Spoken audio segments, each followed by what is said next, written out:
It was the scoop of the century. Wikileaks lifts the curtain on the secret communications between Washington and the diplomats that we have stationed all over the globe. I'm not aware of any release of information in human history comparable to the amount that was released via Wikileaks. These were cables that showed a superpower's secret thoughts. 250,000 US diplomatic messages apparently stolen by one of their own soldiers. Turned into a global sensation by a whistleblowing website and its controversial founder, Julian Assange. I like crushing bastards. We've dug deep into the cables to uncover stories America did not want you to hear, the difference between what the US says in public and what it says in private. Last time we revealed from the cables how America treats its allies. Now we investigate how it confronts its nightmares, like how it struggles with Russian aggression. Russia was laying down a marker and saying, we're still the big dog in the neighborhood and you have to work with us. China's rising economic power. The level of United States debt to China is a national security concern.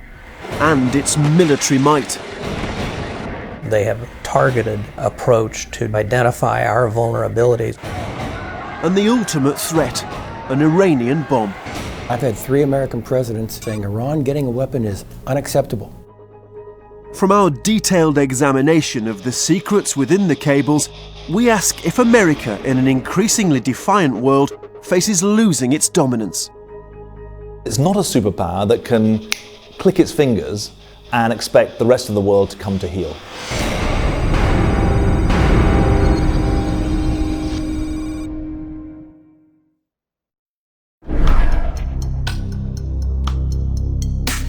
There has never been a country as powerful as the United States. Tens of thousands of diplomats around the world report to Washington on the business of the empire. They communicate through secret cables that were never meant to be seen by the rest of the world.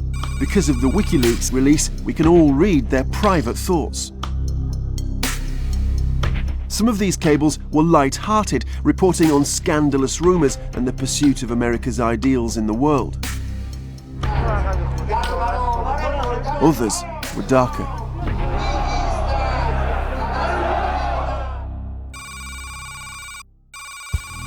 The Saudi government is still one of the major supporters of terrorism around the world. There are secret reports of old enemies flexing their muscles.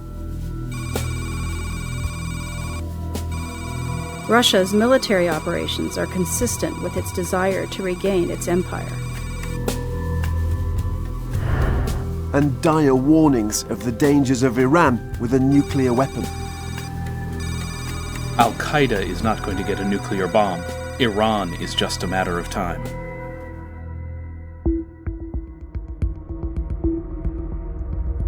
Publication of confidential US diplomatic cables by the website Wikileaks. Wikileaks. The founder, Julian Assange, is now on Interpol's most wanted list. Russia has dismissed fresh Wikileaks disclosures. Once again, some of the leaks are embarrassing, but some could be dangerous. Revelation of all of these documents is extraordinarily embarrassing for the United States. This disclosure is not just an attack on America's foreign policy interests. It is an attack on the international community. We've spent months analysing all 250,000 leaked cables. Taken together, they offer a striking new analysis of the state of the superpower. They show a nation struggling to achieve its goals, facing defiance around the world, and locked into confrontation with old enemies and with new ones.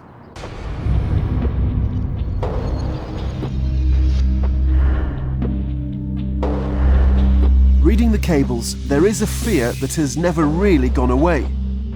Russia.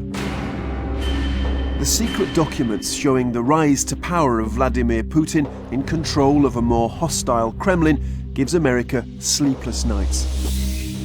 Russia's aggression is played out in the former Soviet states at its border. Bizarrely, one of the people recorded in the secret documents pointing this out is Prince Andrew. One cable describes a lunch the prince attended in the tiny Central Asian state of Kyrgyzstan. Astonishingly candid, the discussion at times verged on the rude from the British side. Snapped the Duke. The Americans don't understand geography. Never have. But behind the bluster, Andrew had a serious message. He referred to a new great game, a struggle with Russia for control in the region.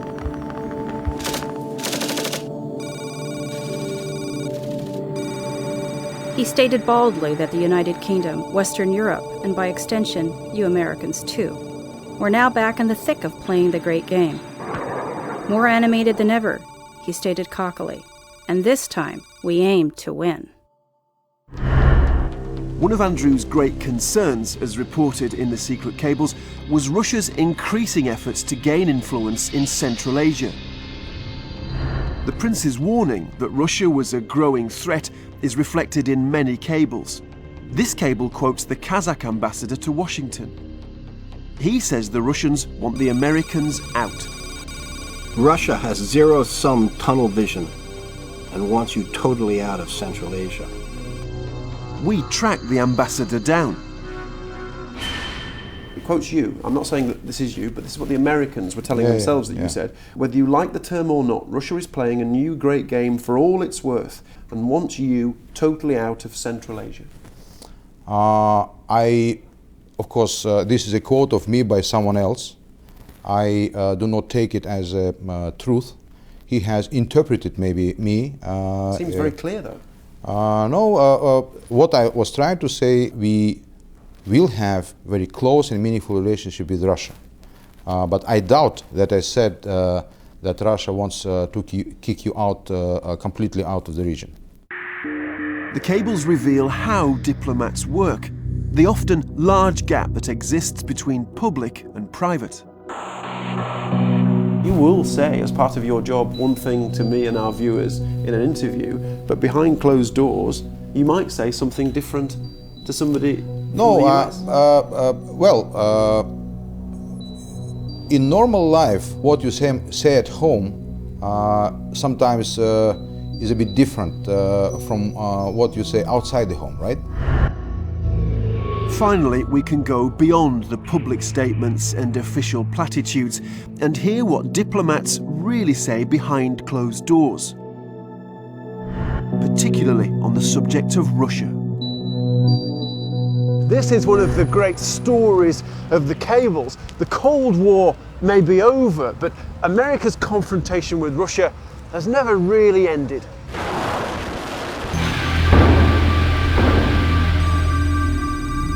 Secretary of State Hillary Clinton relays concerns about Russian plans to transfer the S-300 long-range air defense system to Iran.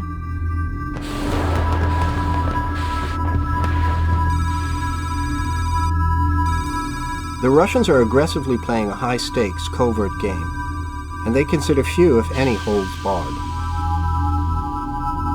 First, I'd like to congratulate President Putin for being the only person that caught a fish today.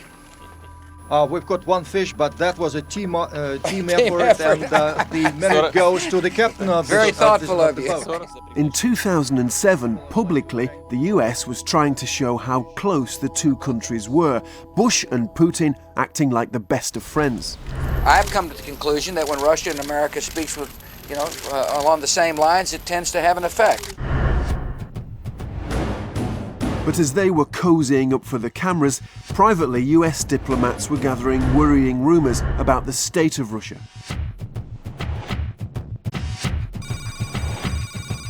There is no real rule of law, and at any time, anyone can be arrested or businesses destroyed. He commented that given the many irregularities and fraud that took place, the elections were not legitimate. The prosecutor considers Russia to be a virtual mafia state.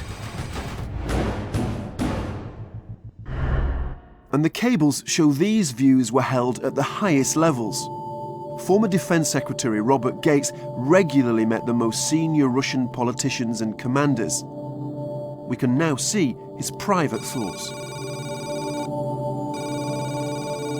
Secretary of Defense Gates observed that Russian democracy has disappeared, and the government was now an oligarchy run by the security services. Do you still stand by that? I guess I wouldn't say that democracy has disappeared, but I would say it's under real challenge. Dissidents and spies, politicians and journalists, the Americans get their information from anyone who's prepared to talk. We've tracked down one of the key informants in Moscow. Sergei Kanev is an investigative reporter for one of Russia's independent newspapers. Как ни горько это признать, и как не стыдно за свою страну, за мою несчастную, это именно так. Мафиозная страна. Kanev helps us understand how the cables are assembled. American diplomats pursue gossip and rumour gathered up by the armful. He says he was called by the US Embassy and asked to meet an official called Sonia. Я уже ну где-то там около американского посольства в каком-то мы ресторанчике с ней сели, пили кофе, и я ей все рассказывал. Она, конечно, так сидела, все смотрела. Нет ли никого рядом, там какие-то мужчины все подходили. She clearly took him seriously. Kanev's views were wired back to Washington. Kanev told us everyone knows that Russia's laws do not work. But Kanev says this was low-level intelligence gathering. The woman he met appeared almost naive and seemed to know little of Russian life. Понятное дело, что она... То, что я ей рассказал, он этого никогда не слышал. Допустим, как сотрудники ФСБ или МВД похищают людей, потом требуют за них. Она, конечно, этого не знала, она вот сидела так, удивляя. А что у вас такое есть? Я говорю, да.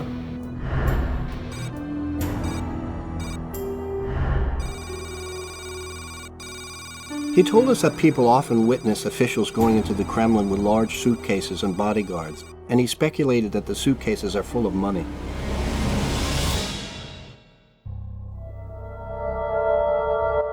The cables show that there were increasing concerns about Putin's attitude to the West. And America's sources don't hold back in their descriptions of him. Putin's eyes turn to those of a killer.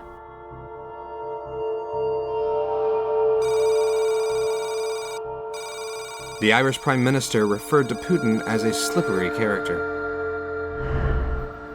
The cables show the Americans particularly worried about Putin's attitude to the countries around Russia.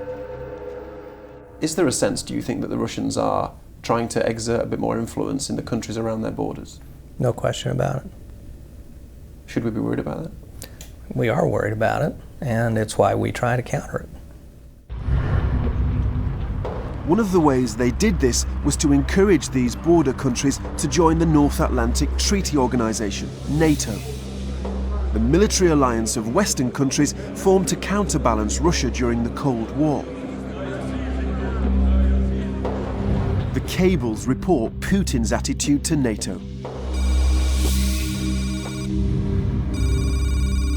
Putin allegedly said it was in Russia's interest that NATO no longer exists. For 50 years, NATO had been America's first line of defense against Russia.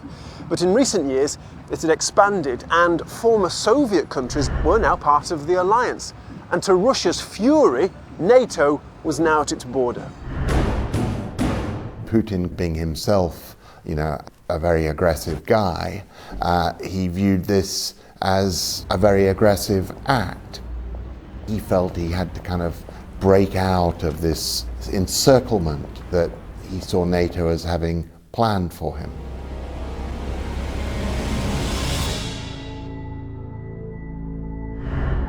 The Russians started to behave aggressively to those wanting to join NATO, like the small ex-Soviet state of Georgia. One cable reports Russia in an exchange about the supply of gas, demonstrating its power. The vice chair of the Russian parliament said, "We already warned you. Either you are on your knees to us, or your people will freeze every winter. By 2008, American advisors were training Georgian troops, and negotiations for their country to join NATO were at an advanced stage. At that moment, Georgia's tensions with Russia turned to violence.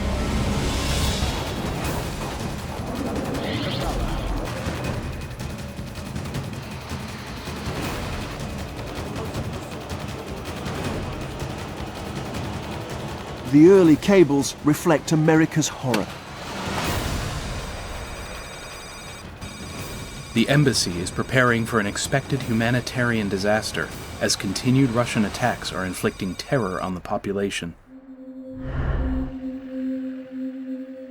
At the start of the crisis, the US was careful to condemn the violence on both sides.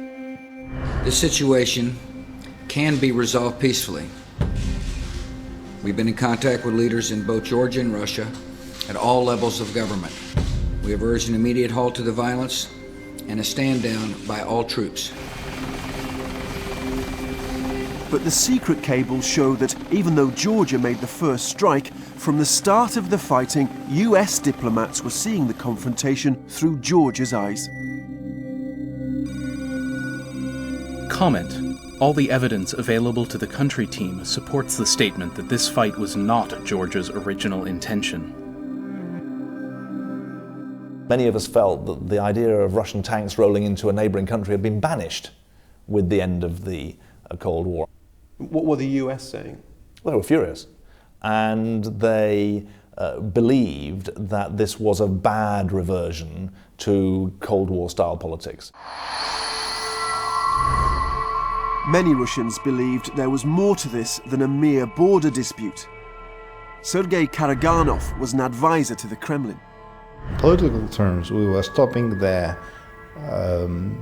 logic of indefinite NATO expansion. It was a confrontation with NATO, which we won. That's it. Russia was laying down a marker and saying, we're still the big dog in the neighborhood and you have to work with us. There were very, very high tensions. Famously, the Russian foreign minister used some expletives to me in a phone call at the time of the crisis. So it was a very charged atmosphere. And the spectre was of real conflict, not of a military kind, but of a diplomatic, ongoing diplomatic conflict. Those tensions between the West and Russia were plain to see. But the cables allow us to go inside the room to see the extraordinary personal nature of the confrontation between the West and Russia. The Americans report that when the French President Nicolas Sarkozy meets the Russians to talk about a peace plan for Georgia, he ends up attacking the Russian foreign minister. The atmosphere during the negotiations was quite charged and at times became openly hostile. Sarkozy at one point grabbed Foreign Minister Lavrov by the lapels and called him a liar in very strong terms. Russia routed Georgia's army, and America was powerless to stop it. The cables show how other countries around Russia reacted to the war.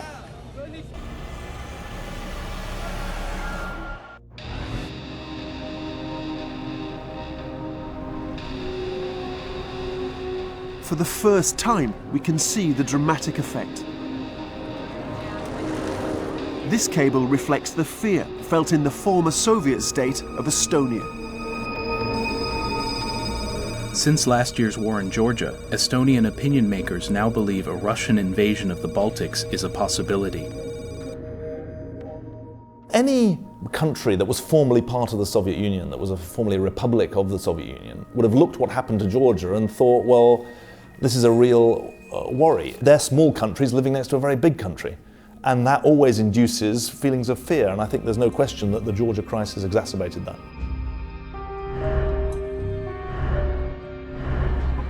Estonia was already a member of the NATO alliance.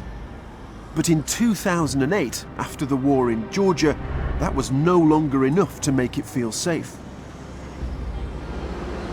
What the Baltic states wanted was a plan. They'd been in NATO for 4 years, but unbelievably, there was no strategy in place to protect Estonia from attack. Kurt Volker was the US ambassador to NATO. Now, I came at this from having worked on NATO issues for 20 years, and my instinctive reaction was that what they're asking for is perfectly normal. It's a defensive alliance. Our obligation by treaty is to defend each other if attacked, and the prudent and responsible thing to do is therefore make plans. There was initially a murmur or a wave that said, oh, no, that would be provocative. And for the first time, the cables allow us to see into this secret crisis at the heart of the Western Alliance. Throughout 2009, attempts were made to come up with a plan. But it's clear from the cables, in private, America's allies in Europe were nervous. They didn't want to do or say anything that might suggest confrontation with Russia. Many allies will take great pains to avoid even the suggestion that the alliance and Russia are on course toward a new Cold War.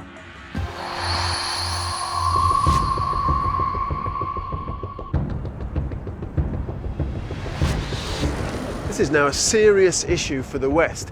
If NATO can't agree on a plan to protect the nervous Baltic states from Russia, then NATO itself is threatened. So this is a kind of Cold War-style crisis happening in the 21st century and happening in secret. The issue being how the West protects itself from Russian aggression. Unless consensus can be achieved within the alliance, the Baltic states will continue to lose faith in the alliance, undercutting a key U.S. strategic objective. These were very sensitive times. At the end of 2009, NATO made a public approach to Russia for help in Afghanistan. In private, they were concluding plans, known as Eagle Guardian, to protect the Baltic states from any Russian threat. The plans made clear where NATO units were to be deployed in the event of an attack. But it was decided to keep the plan secret and not just to keep it from the Russians. We found a cable that suggests the secrecy was essential to the unity of NATO itself.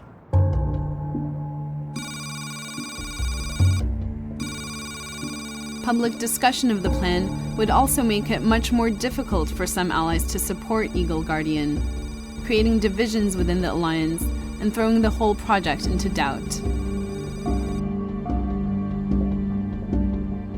An American nightmare was coming true. Rumours of the Eagle Guardian plan had already been around before the cable release. But through Wikileaks, the Russians could now see the detail. Я считаю, что то, что произошло сегодня, потеря лица, это удар по репутации Североатлантического альянса. And some in Russia believed the deal and the secrecy showed how weak NATO had become. It showed us simply that the obvious fact that NATO is not a very unified alliance. Nobody in Europe wants the return of the Cold War like some weird persons in the White House or in the State Department. I dare to say to my military commanders that if we wish we could attack, NATO would collapse. After the whole cable release, there was fury in the Russian government at the way their country had been portrayed, and with the people who had helped the Americans. Все с интересом. Ну, с другой стороны, я слышал там, вот, ты с ним встречал, ты предатель Родины. Ну, ты бред. Я даже не придавал значения, кому потом она передаст то, что я... Я же не врал ничего, правильно? Мне чего бояться-то? Вот, ну... Вот так. Ощущение потом, конечно, когда все прочитал, как будто в щелочку смотрели на меня, как будто я раздевался и вот это подсмотрели. The cable leak affected relations at the highest levels. What do you think it did to the relationship between the United States and Russia? Without any question, individual relationships are harmed, and many ambassadors will tell you that they were harmed, that relationships they had spent a long time building, there's a real chill. America's alliances weren't strong enough to contain its old enemy, Russia. But the cables show the US also has a difficult relationship with the world's rising power, China.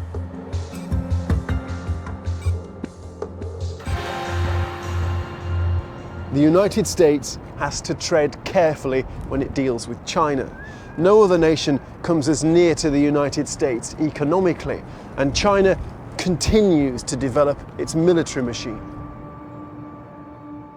The cables reveal a major military confrontation with China that happened largely in secret. It started in January 2007 when, without warning, the Chinese army shot down one of their own satellites. They know how dependent we are on satellites for intelligence, communications, and so on, thus their development of an anti-satellite capability. They have a sophisticated, targeted approach to identify our vulnerabilities. Privately, the Americans registered their anger at the Chinese move, but they were determined to keep public relations warm. We don't want to see a situation where there is any militarization of space. I believe there is reason to be optimistic about the US-China relationship. Behind the scenes, things were very different. The two powers were now locked into a confrontation about military power in space, and the tone of the cables was direct and angry. Any purposeful interference with U.S. space systems will be interpreted as an escalation in a crisis or conflict. And what's interesting, in contrast to the public pleasantries, is the open aggression in the cables sent to the Chinese. In one cable, sent from the then US Secretary of State Condoleezza Rice, the familiar tactful language has gone. The United States reserves the right to defend and protect its space systems with a wide range of options, from diplomatic to military. Assistant Secretary of State Christopher Hill was one of those taking the lead in America's diplomacy with the Chinese. Condoleezza Rice, she sends a very robust cable. It even raises the prospect of the use of force. So that's an amazing sense of aggression and tension. She was obviously angry with the Chinese, as we all were. She really did let them have it, and I think they deserved it. This is the cables at their most revealing. The language now being traded between the US and China is fierce.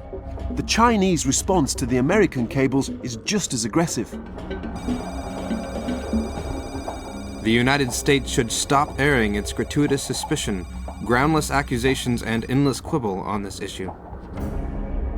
Certainly, we put down a marker with the Chinese and made it very clear that we care about this.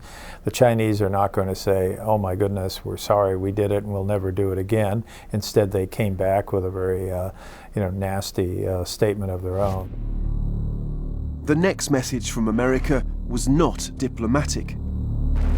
This is the USS Lake Erie operating in the Pacific in the spring of 2008. The Americans are about to shoot down one of their own satellites. In public, America said that the satellite was out of control, but from the cables, we know the background, and the message to China wasn't subtle. And then you shot down one of your satellites? That's right. Was that to teach them a lesson?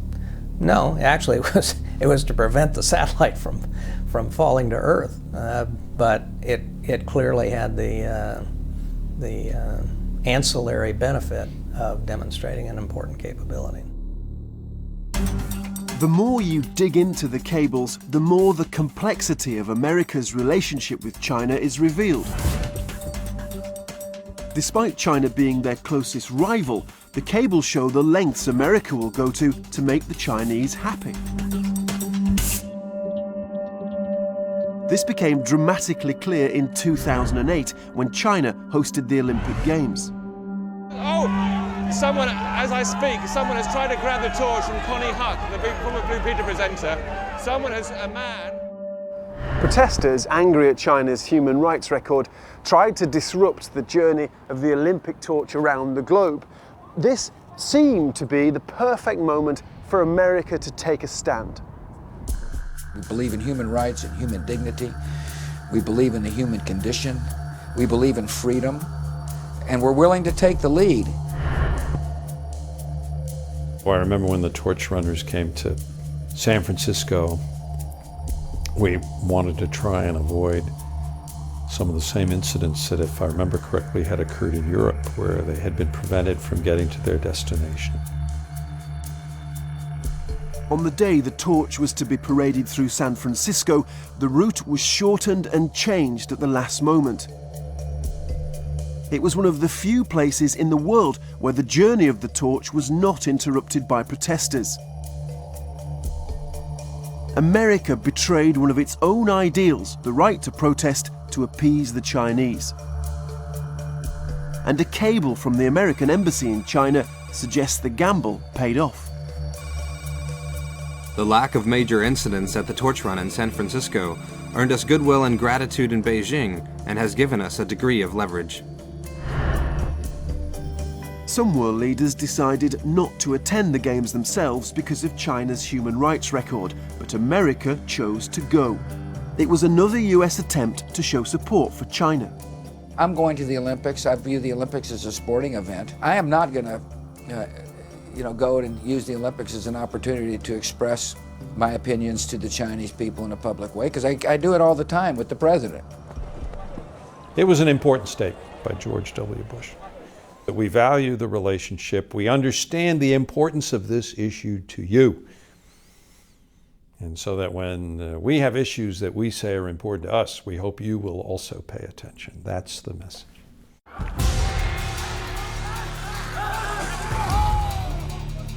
But did the strategy work? One of the issues America often raised was the human rights of Chinese citizens.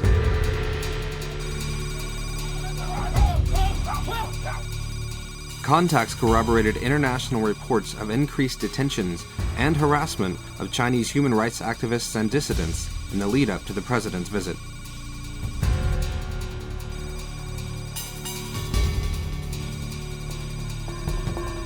U.S. political officer conveyed the United States government's deep concern, noting reports that a lawyer was severely tortured. We would raise specific cases. Particular noted individual who's being detained, who we would urge that they release.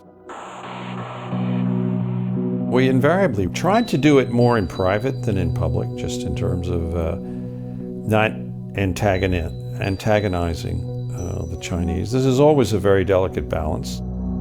Now, thanks to the cables, we can see who America was trying to help behind closed doors and how they did it.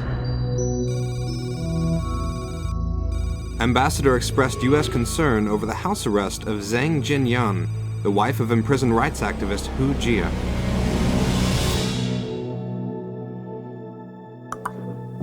Individual cases were raised at the highest level. We've tracked this couple down. Hu Jia and his wife Zhang Jinyan are human rights campaigners and have been in conflict with the authorities for 6 years. This video, shot by the couple themselves, shows the sort of intimidation they faced over those years. Zhang confronts the secret police who follow her every move. We could only reach her by video phone. Police, plainclothes police, started to monitor our apartment and started to follow us where we go. In desperation, Zhang appealed to the American embassy for help. What did you think they would go and do? I didn't expect too much.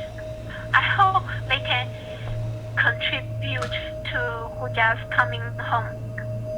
That's all. What did they say to you? What did they say they would do? They will try their best. And now, thanks to the cables, we can see the Americans did raise the case. The ambassador urged China to immediately release rights activist Zhang Jinyan. But there are accusations that this effort was half-hearted. A Chinese official denied that Zhang Jinyan's movements or communications were restricted. She was not under house arrest. Officials had taken no measures against her. Sophie Richardson is a human rights expert who monitors China. I think one of the things that the cables reveal is a gap between what people knew, which was quite a bit, and what they were actually doing about it, which was, I think, not nearly enough. We can see in the cables America struggling to influence China in the way it would like. One of the reasons for this is China's new economic strength, a truth captured in one revelatory cable. Hillary Clinton is talking about China with her team from the State Department. Secretary Clinton noted the challenges posed by China's economic rise, asking, "How do you deal toughly with your banker?"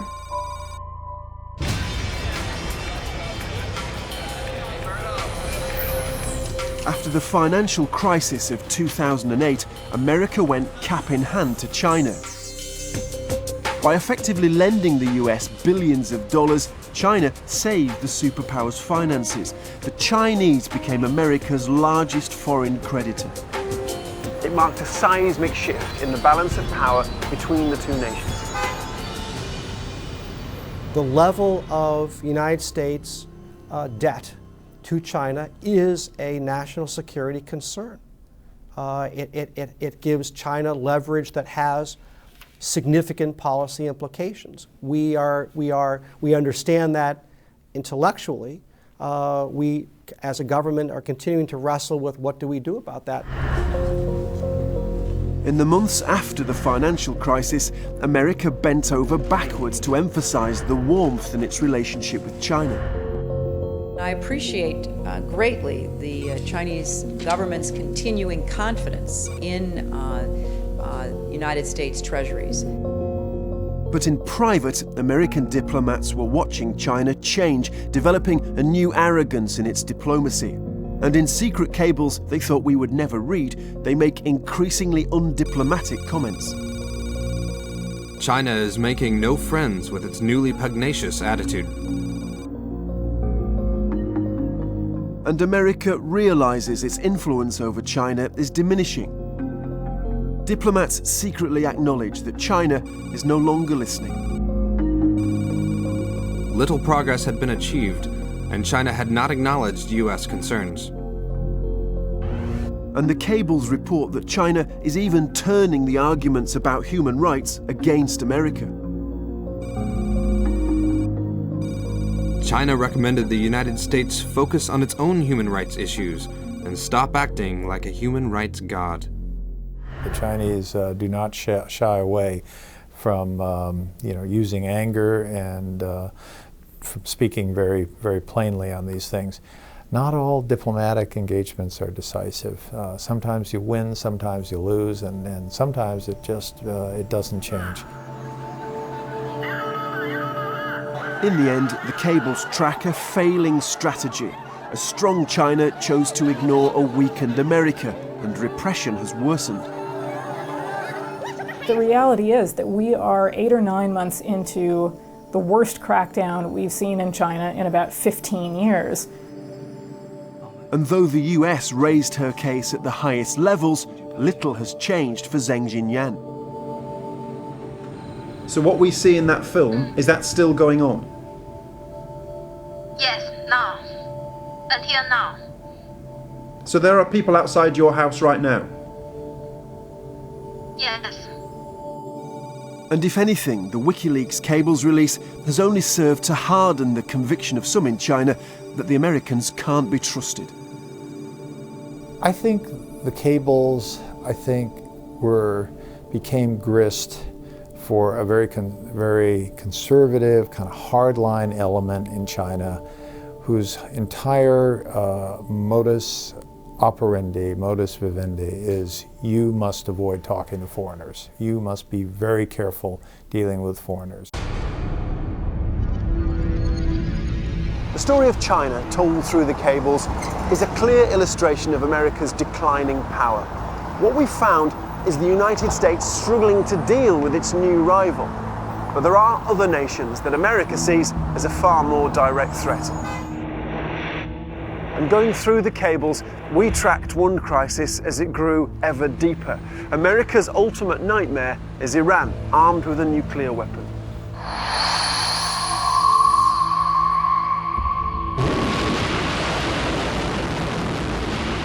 The start of 2012 has seen tensions rise between Iran and the West. The world's nuclear watchdog says it thinks Iran could be moving even closer to a nuclear weapon. The cables show how America tries and fails to stop its worst fear.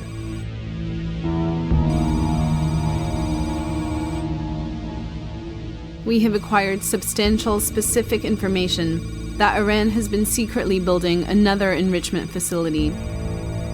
This facility is too small to be viable for production of fuel for a nuclear power reactor. It may be well suited, however, for a military purpose.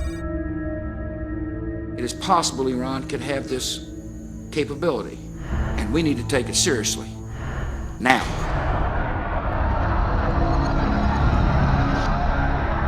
But despite America's fears and the president's strong words, the US has a weakness when it comes to Iran. Since the siege of their embassy in 1979, the US has never re-established diplomatic relations. It's one of the few places on the planet where there are no Americans sending cables. The vital flow of gossip was cut off. In my view, we never know enough about what's going on inside, particularly inside the circles of power in Iran. But by 2006, fresh Iranian nuclear plans meant that had to change. The US government created a web of informers called the Iran Watchers. We tracked down a State Department official who monitored their cables. They started out in a handful of countries and European capitals, in Istanbul and Dubai. They would talk to Iranian businessmen, former Iranian diplomats, former Iranian government officials, academics, activists, students, intellectuals. They were what they call Iran Watchers. The Iran Watchers are an extraordinary group, not quite spies, but crucial in the gathering of intelligence. The activities and identities of the Iran Watchers were supposed to be confidential. Now, thanks to Wikileaks, those secrets are out.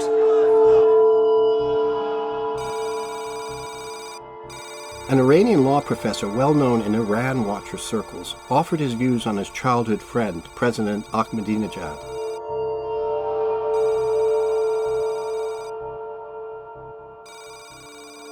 The new Iran Watcher position has increased our ability to report on Iranian activities in Azerbaijan.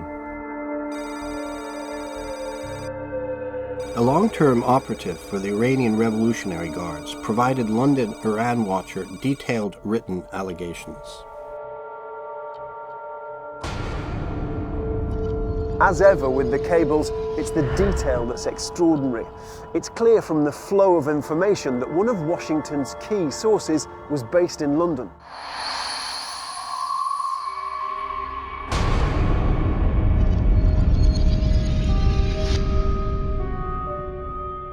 He provided the Iran Watchers based in the UK with crucial information, and we've tracked him down. Longtime embassy contact Ali Reza Nurizadeh passed a London Iran Watcher an allegation. They contact me, Ali Reza, I am so and so, I am an American diplomat working for this office. I don't like to go to embassies or sitting in a coffee shop outside, then somebody see, oh, I saw Ali Reza talking to this American spy or something. So they come to my office, we sit, we talk.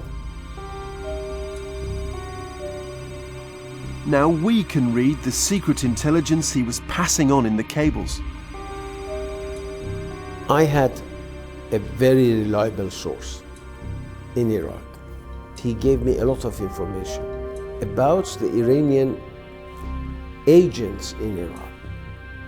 I met an American diplomat. We talked about it. That information was sent to Washington in a cable. A Revolutionary Guard office is shipping large quantities of explosive penetrator devices for use against coalition forces in Iraq. They are very happy that at least somebody else beside them is confirming that.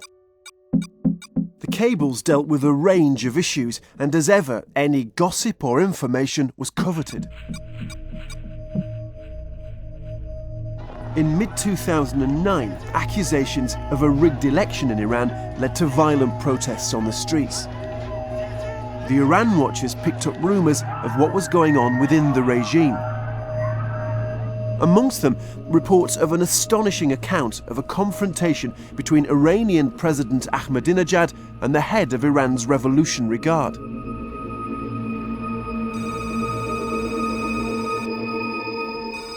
Ahmadinejad's statements infuriated Revolutionary Guard Chief of Staff Mohammad Ali Jafari, who exclaimed, "It is you who created this mess." Source said that Jafari then slapped Ahmadinejad in the face, causing an uproar and an immediate call for a break in the meeting, which was never resumed. It's one of the most shocking revelations in the cables, the sort of rumour the Americans were desperate for. That was absolutely true. The knowledge about that event was only between a bunch of people, only about 7, 8 people. And when it came out, everybody was shocked. You know, when you get a cable like that, that's a big deal. If it ends up being true, demonstrates very significant fissures within the Iranian government. The types of fissures that could potentially be irreparable, and the consequences, the repercussions of that potentially endless. Whether the rumour is true or not is impossible to test, but it's clear the Iran watchers have plugged an intelligence hole for the US. Their significance is beyond doubt. There's no question that since this process of the Iran watchers has been institutionalized, it's improved the understanding of Iran within the US government exponentially.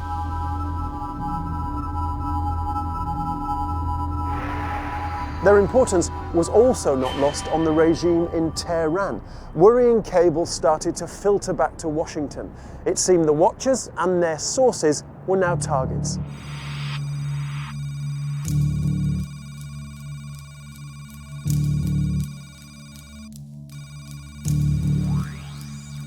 A number of State Department Iran watchers have seen both professional contacts and friends in Iran suffer harassment, intimidation, detention, and worse. And Ali Nourizadeh claims he was one of the sources targeted. They tried to kill me. They sent their agent, a young man who came and showed too much interest in me. And he followed me for a while. I went to United States because he was an American citizen, so he just came back from Iran and met me in United States. Nourizadeh's claim is supported by a secret cable which identifies the young man as an Iranian called Sadakinya. The FBI was already secretly tracking him. Sadakinya was arrested in California on charges of soliciting murder. When he was arrested, he was trying to hire a killer. And the American arrested him, and he confessed. So one day, people from authority here, they came to my office, they talked to me, and they said, "You are very concerned. Once again, you were targeted. And this time by this man. He wanted to poison me." I was shocked. And I had to be vigilant and to be a bit more careful. Sadakinya confessed to being an Iranian agent. Iran denies all allegations of an overseas assassination program. But such stories, together with Iran's continuing nuclear development, revealed a new, more aggressive Iran, and it's clear there was a growing concern in the Middle East at the prospect of Iran with a nuclear bomb. Some countries urged the United States to take military action. How vociferously were you being urged to attack Iran? People were pretty, some people were pretty aggressive in pushing it. Who was it and what were they saying? Well, I'm not going to go there. But now we know, thanks to the cables. Many of the calls, perhaps not surprisingly, came from Israeli politicians, like Cabinet Minister Yuval Steinitz. In Steinitz's view, Iran would not change its stance unless it saw that brute force might be used. What we did, and we are still doing, is trying to encourage the Western world to handle this threat and to prevent it, because it's extremely dangerous threat, not just to Jews or to Israel or to the Middle East, but to the rest of the Western democratic civilization altogether. But the cables also contained a much bigger revelation. It wasn't only Israel that was calling for action. It was Iran's Arab neighbors too, places like Saudi Arabia. In public, Saudi diplomats acted as though they wanted warm relations with Iran. Now, through the cables, we can read what the Saudis were saying in private, including their ambassador to the US, Adel al-Jubeir. The difference is striking. The Saudi ambassador recalled the king's frequent exhortations to the US to attack Iran and so put an end to its nuclear weapons program. He told you to cut off the head of the snake. In public, the Americans didn't distance themselves from military action. They made clear all options against Iran were on the table. Our message to the leaders of Iran is also clear. America will confront those who threaten our troops. We will stand by our allies, and we will defend our vital interests in the Persian Gulf.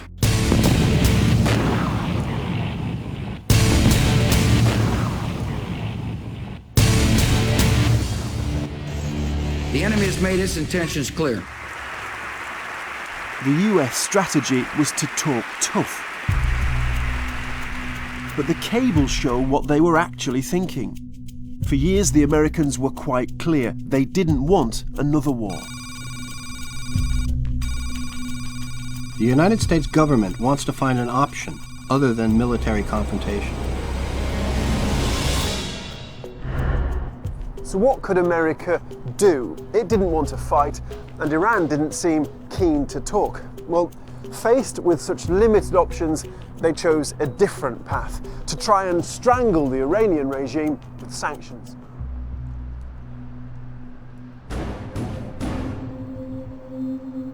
But the cables show this policy failed. There wasn't enough international support. The documents show that, in America's opinion, countries like Germany said one thing in public, but another in private. Despite tough talk on Iran in public, senior German officials tell us in private that Germany remains again reluctant to pursue sanctions. In the end, only limited sanctions were introduced, and these made little difference. The US is still faced with its worst nightmare. Let me give you a very dark scenario, and I hope we never get there. We're kind of speeding along a highway. I call it the Iranian nuclear program highway. And a lot of off-ramps are starting to show up in our rearview mirror. You know, the off-ramp about sanction them, the off-ramp about engage them. And we're speeding towards and it's, okay, I can make out there's a fork in the road down there, and oh, I can even make out the signs. And the fork in the road says, do something or do nothing. That's a horrible place to be. I've had 3 American presidents, 3 successive presidents saying Iran getting a weapon is unacceptable. And as a native speaker, I think I know what unacceptable means. The recent announcement from the UN's nuclear watchdog that Iran is enriching uranium has moved the unacceptable much nearer the reality. Years of effort have failed to stop Iran's desire to get a nuclear bomb, an event the Americans believe would have grave consequences. Iran will use the possession of nuclear weapons to intimidate its neighbors. I think it also is very likely to spark a nuclear arms race in the region. At least one or two other countries probably feeling compelled to have nuclear weapons if Iran does. I think it's incredibly destabilizing, just as a war would be. If we've learned anything from Iraq and from Afghanistan, it's how unpredictable war is once it's started. Wikileaks exposed the uncomfortable reality of America's relations with Iran, China and Russia. But a year on, the impact of the cables hasn't finished yet. Bradley Manning, the man accused of leaking the cables, is still held in US military custody. He's due to go before a court-martial, but no longer faces the death penalty. Julian Assange is appealing against his extradition to Sweden on sexual assault allegations. He currently faces no charges in the US, though a grand jury continues to consider his case. And the website he founded has been subject to an unprecedented global financial blockade by companies including MasterCard, Visa and PayPal. Assange recently announced that the blockade has cut off 95% of WikiLeaks' revenues and that it was suspending publishing. The website now carries this message.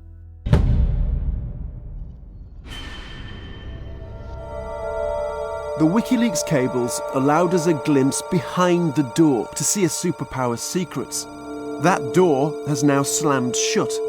Many Americans believe long-term the leaks will not cause significant damage and the US remains the world leader. The US is still the indispensable power. That nothing in the international environment gets done in a constructive way unless the United States plays a central role. And so what I saw as Secretary of Defense, WikiLeaks notwithstanding and everything else, is the vast majority of countries in the world that want a better, stronger relationship with the United States and where there is still enormous respect for all kinds of our power, political, economic, and military. But others believe the cables show America is a declining power. People were a bit disturbed how ineffective the United States were, that they were allowed these leaks. That came on the background of other failures of the US government, starting with Iraq through Afghanistan to the internal debt crisis. So that diminished the weight and the respect towards the United States, which is unfortunate.